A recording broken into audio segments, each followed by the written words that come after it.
অষ্টম শ্রেণীর final exam কিংবা বলতে পারো এটা তোমাদের থার্ড সামেটিভ ইভ্যালুয়েশন।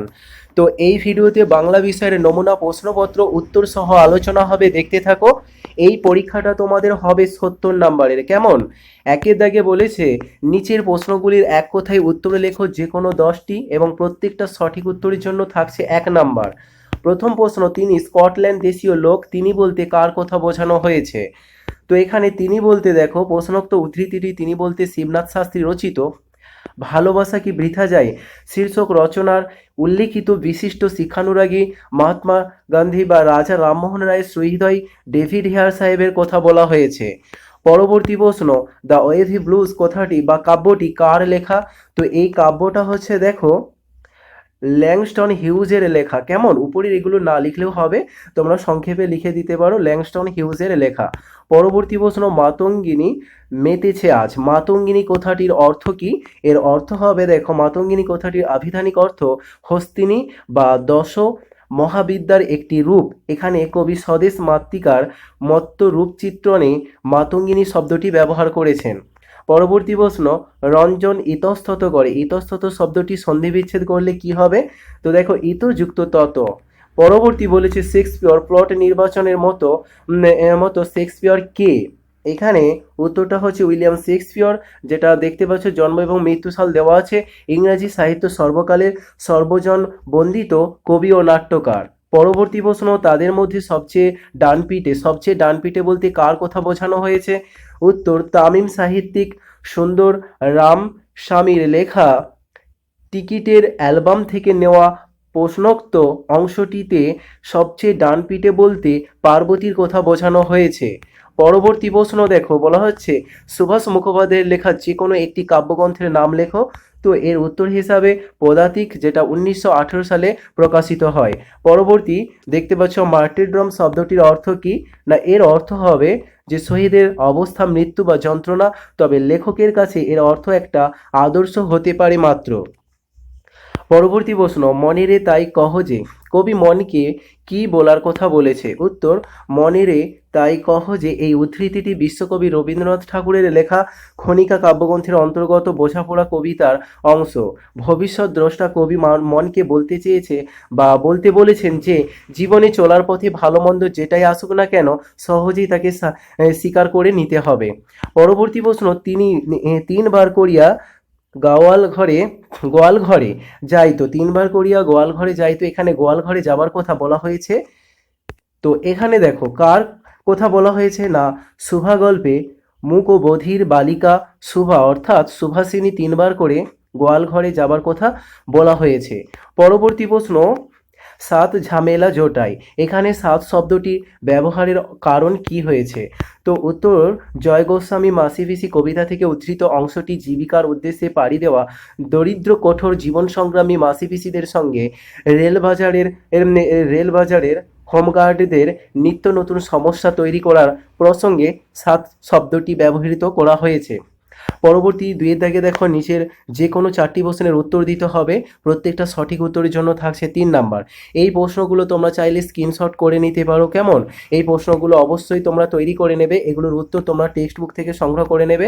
যে সব অধ্যায়গুলো তোমাদের পরীক্ষা হবে তো ওই অধ্যায়গুলোর হাতে কলমে দেখবে এই ধরনের প্রশ্ন আছে, সেখান থেকে তোমরা এর উত্তরগুলো পেয়ে যাবে। তো এই যে প্রথম প্রশ্ন বলেছে তুমি বিন্দুর মতো মিলিয়ে যাবে, কবি এই সাবধান বাণীর উচ্চারণ করেছে কেন?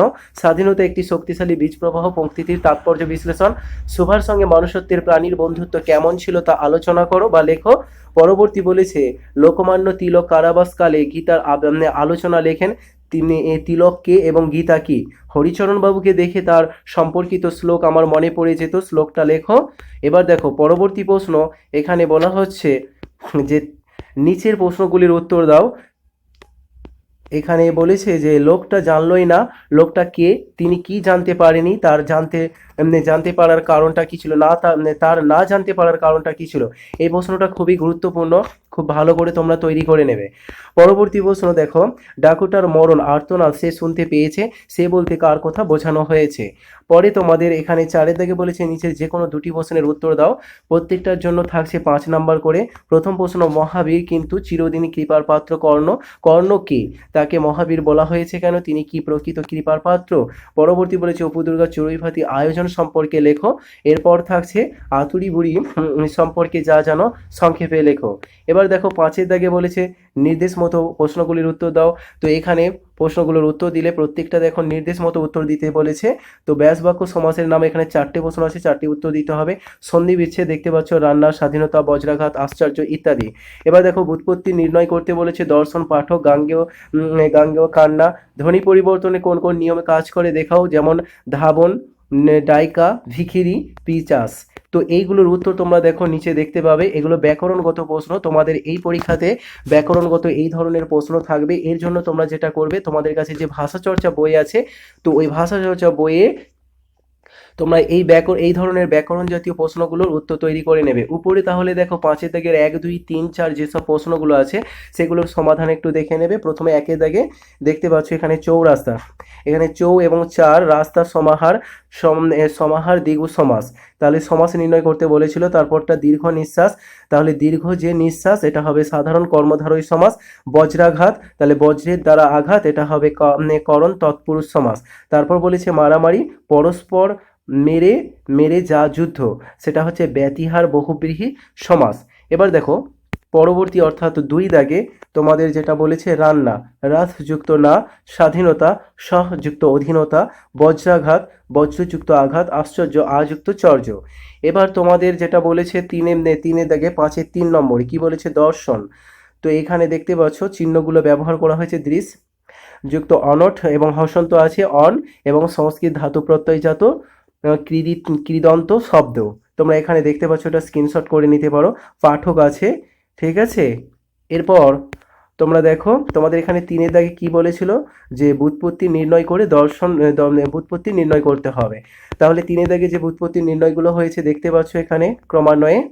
এবার পরবর্তী যেটা তোমাদের 4 দাগে দেখো বাঁধন, দেখতে পাচ্ছ এটা কিভাবে পরিবর্তন হয়েছে, বন্ধন, বাঁধন, এটা হচ্ছে নাসিক্য ভবন।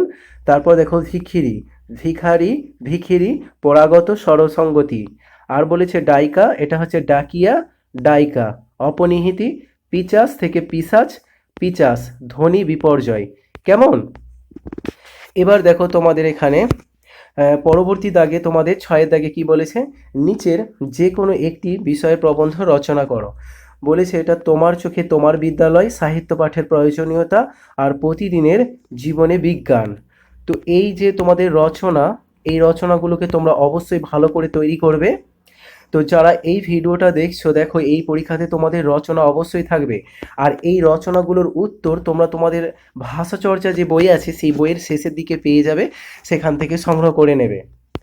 আর এই ধরনের অন্যান্য বিষয়ের নমুনা প্রশ্নপত্র উত্তর সহ আলোচনা হয়েছে, দেখতে চাইলে ভিডিও ডেসক্রিপশনে লিঙ্ক পেয়ে যাবে, অবশ্যই দেখে নেবে।